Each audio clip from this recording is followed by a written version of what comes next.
Hey everybody, so we are now almost a full week post show. I have done 2 British finals in the last 2 weeks and competed in 5 shows this season. So it's been pretty hectic, things have been a little bit manic and it's been a long prep. So I just wanted to chat about some stuff that like people have mentioned to me and things that people have said to me that have kind of stuck in my mind during prep and post show. So I just want to say a massive thank you to every single person that has supported me from day one all the way through. So I competed last year for the very first time, and if I'm honest, that I just kind of threw myself into it. I was like, well, am I going to compete? Am I not going to compete? My coach at the time was like, I think you should. I think it would be really good for your business. You could learn a lot from it and stuff. So I just went for it, and I kept it quiet for the first little while. And then, obviously, with being on prep, my social life took a little bit of a hit, and I had to eventually just be like, okay, this is what I'm doing, and this is the reason why I'm doing it.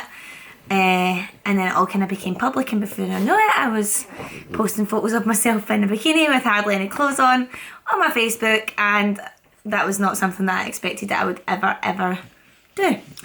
That's one thing I love about bodybuilding though. I always used to laugh and never want to call myself a bodybuilder, because I used to think, I'm not a bodybuilder. Like, see, before I go any further, look at this wee face. Do you want the camera to go down lower so you can get in it? He's so cute, he's just sitting under it looking up at it. Anyway, I never used to want to call myself a bodybuilder because I used to always feel that I didn't have enough muscle to call myself that. And I always used to think bodybuilder, like big stereotypical, big massive guy. But officially, I am a bodybuilder. I competed in plenty of bodybuilding shows now to be able to say that. So at first I was a little bit scared of telling people that I was going to be doing this, and I was worried that they were going to judge me, which they did. Lots of people did. Lots of people didn't understand it. And I'm so glad that this year I feel that people have kind of looked at it in a different light. They've realised how much dedication it takes to get yourself to the stage, and how motivated you have to be, and how dedicated, and if I'm honest, you just have to be so disciplined to do a prep, and really headstrong, I think, is one of the most important things. You can't let anything distract you. If you let people talk you out of it, or like, say for instance, people will say, oh, just have a wee bit of chocolate, it'll not harm you.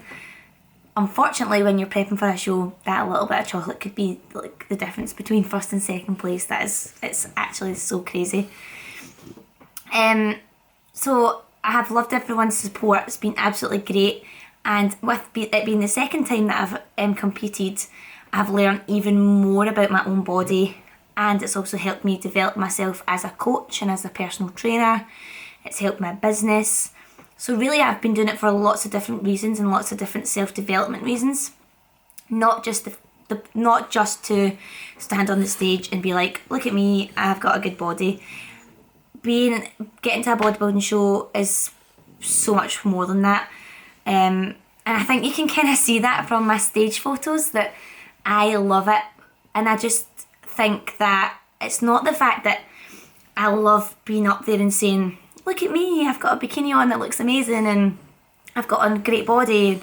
For me, it's being up there and being so proud of what you've achieved. Being stood on that stage with all those other competitors who you know have put all the time in, just like you. Hours of cardio, meal prepping, giving up like on different social events. This little monkey keeps licking me. It's really about so much more than just how you look. It's about how you've got to that stage and what you've learnt about yourself through your journey to the stage. One of the biggest things I think I've had people say to me is that how I don't look like that every day, which is so true. Right, he really wants to be in this, so I'm going to move this camera. Right, if I put it there, then it means it's only you that's in it and they can't see me. I'll just hold it like this. So, one thing is that people always say to me, when they see me at my fitness classes and they come along to my classes and they see me in the gym, they're like, you don't look like how you look on stage. And that's because when you get to the very final part of prep and it's peak week, you're water loading, you're getting right to the very end of your prep. Kisses right now, I'm talking to them. Kisses. You have got your tan on, you're pumped up. It's like completely different. So yeah, I don't walk about every single day flexing and looking like I do on the stage. If you've seen me like just now, I've got normal clothes on. I just look like a normal person. I don't look like a bodybuilder.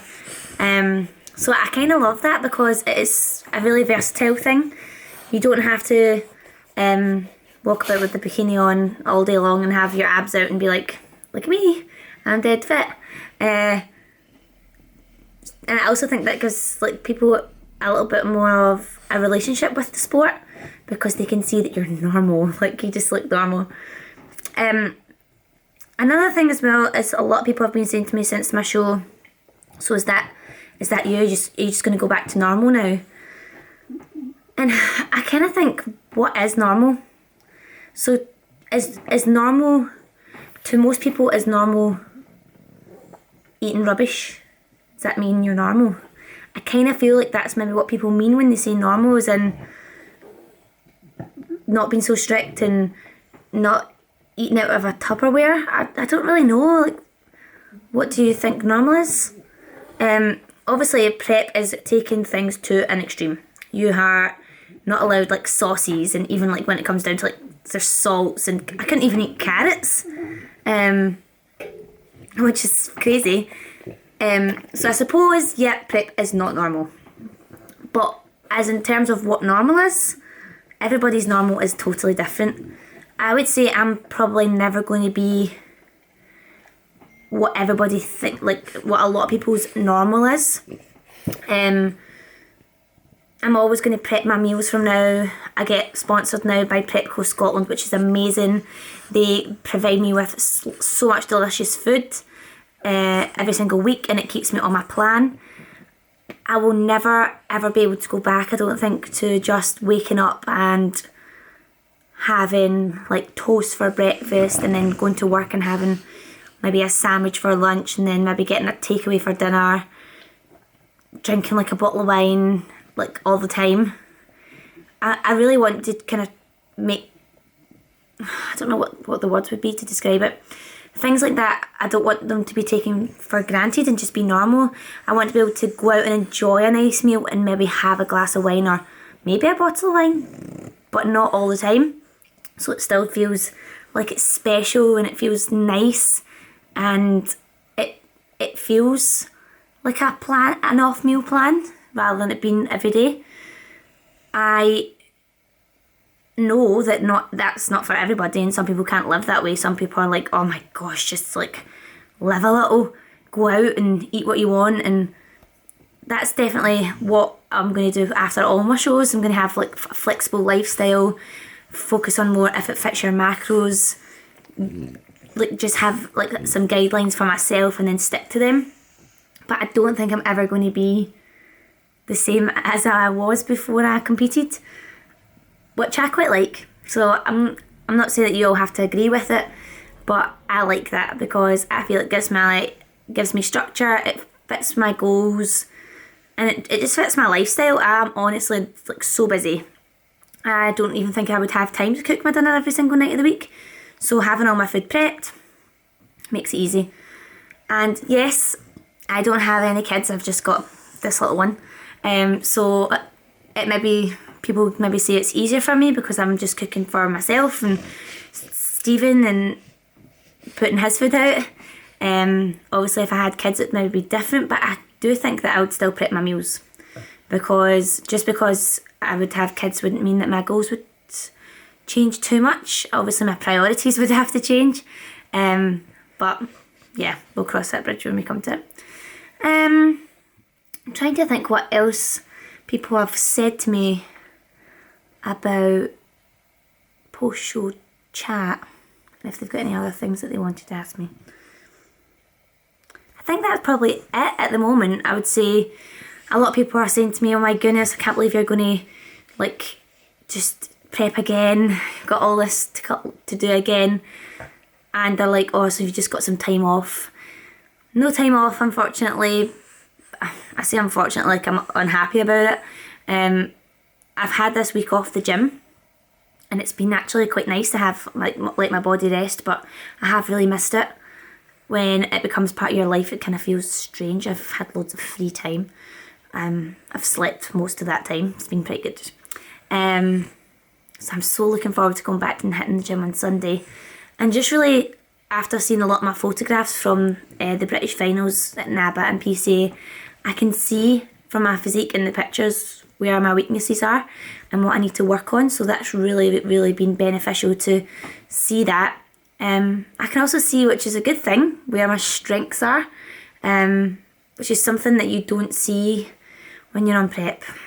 Prep brain is negative. It's like 1 minute you look in the mirror and you think, oh my god, I'm ready, I look great, and then the next minute you're, oh my goodness, I look terrible, like, I'm not going to be ready, and I'm looking watery, or I'm looking like I'm flat, or there is so many ups and downs in one day on prep. So it is good to get these photographs and some footage and see yourself from a different light, which is good. It keeps yourself positive. I think that's me. I'm going to probably stop talking now because, as Stephen would say, I could just talk and talk and talk and talk, and you've probably put the video off by now. You're probably not even still listening. But yeah, so I'll catch us all soon with another update on how things are going, and I'll maybe try and get some footage from my training sessions coming up. I haven't really had any gym footage in a while because, if I'm honest, when you're at the gym, it's good to get footage and for people to see what you do, but it's also good to just train, just work hard. Sometimes the camera can get in the way, but I will try. Alright, I will see you all later. Have a good weekend. Saying goodbye. It's not interested now. He's like, you have ignored me for the last 10 minutes. I'm now going to ignore you. Goodbye.